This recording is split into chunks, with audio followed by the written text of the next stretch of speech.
Hello fellow cinephiles, Film Guru here. So like I said, I'm going to continue on doing the reviews of particular films I saw while I was overseas.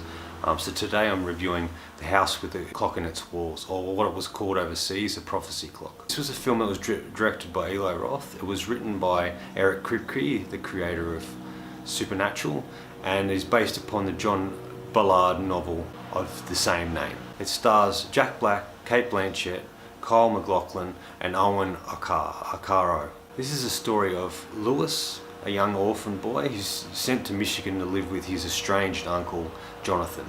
Who is played by Jack Black. Upon going to live with his uncle, he discovers his uncle is a warlock and is into magic, and he enters a world of magic and sorcery and finds out about a particular evil sorcerer who has created a clock and put it within the walls, and in each time that it ticks, it's counting down to something particular.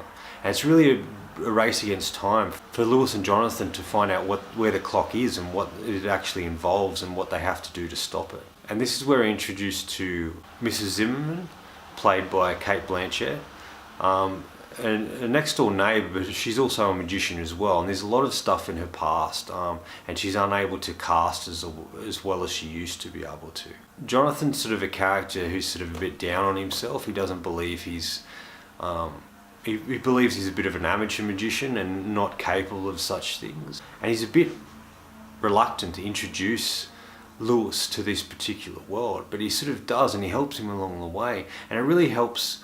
The relationship he forms with Lewis really helps Lewis deal with the death of his parents and trying to make sense of things and trying to build a new life for himself while dealing with the passing of his parents.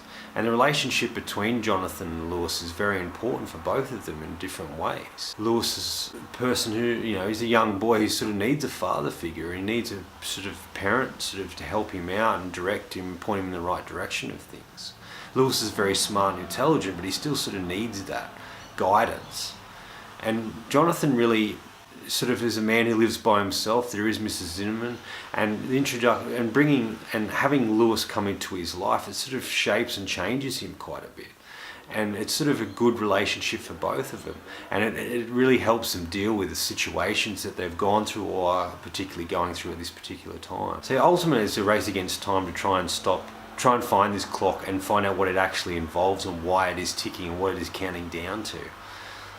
And it's really about Lewis, Jonathan, Mrs. Zimmerman joining together to try and work this out. Lewis does something he shouldn't and causes things to transpire the way they do, and it's really about them trying to stop what's about to happen. Look, I really like this film. I think Eli Roth has done a really great job. It's set in the 50s, so it has that sort of young adult sort of 50s movie feel, and I really like that, even down to the point of the Universal logo comes up, and they use the old one from the 50s, which I think is fantastic. I like the look and feel of the film. I think Eli Roth is a very interesting director, and this is his first venture into young adult sort of films, where a lot of his stuff has been horror orientated, thrillers, or more adult content than this sort of film. And a lot of people thought he was an odd choice for this, but I think he was pretty good to be chosen to do this sort of film, and he's able to bring a lot of the elements that he's really good at into this, and I think he does a really great job. I think all the acting's really great.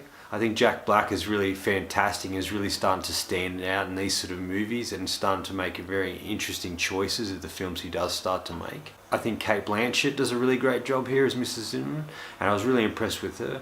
And Owen Akaro, who plays Lewis, I think he's a very interesting young actor as well.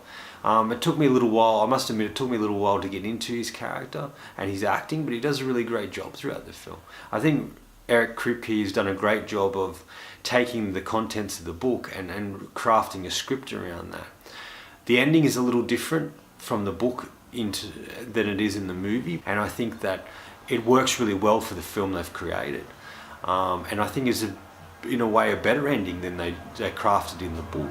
There are a variety of other things that are changed in it, and events happen a lot earlier in the film than they do in the book, but it's sort of trying to put it all together as best as they can.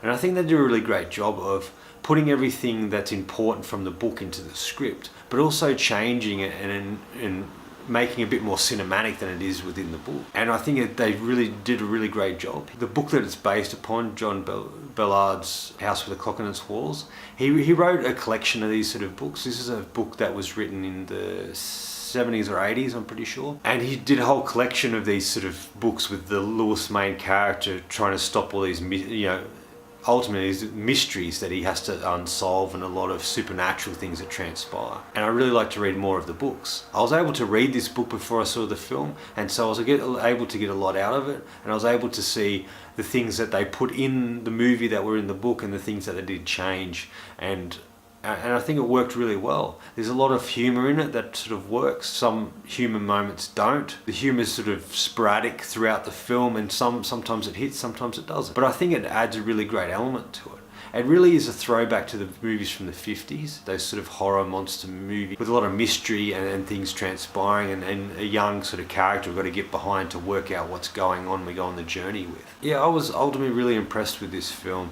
And I saw it a couple of times at the cinema, and it was really great to see it with an audience. And it's a film that sort of reminded me of the Goosebumps film that came out not long ago, that Jack Black also starred in. It sort of has a lot of those elements and that feel to it, and I quite enjoyed that film as well. And I'd really like to see what Eli Roth does next, because I think he's a really interesting director, and I've enjoyed most of his films. Wasn't a huge fan of his first film, Cabin Fever, but I did like a lot of the other films that he's come out with in recent years, and the little spots of acting he does in Quentin Tarantino's sort of movies. It's good to see Eric Kripke doing something else. I think Supernaturally did a really great job of, and he's done Timeless and Revolutions, and it seems lately all the series that he creates seem to get cancelled except for Supernatural, which has gone on way too long, and in my opinion the first 5 seasons that Kripke was involved in are the best of the series, and they should have stopped there, and he walked away after that. And I think those seasons 1 to 5 are the best seasons within that series. Anyway, final verdict. If you like sort of a young adult sort of storyline that's sort of set in the 50s and has a nostalgic feel about it, if you like sort of magical stuff, if you're a fan of Jack Black or Cate Blanchett, you'll probably thoroughly enjoy this film. I don't know if it'll be for everyone, but I think it'll hit the audience that it's aimed at, and I think the young adults really get a lot out of it. And anyone who's read the book will probably enjoy it as well. And it's just a really fun and entertaining film filled with humour and a really interesting plot that you can get behind.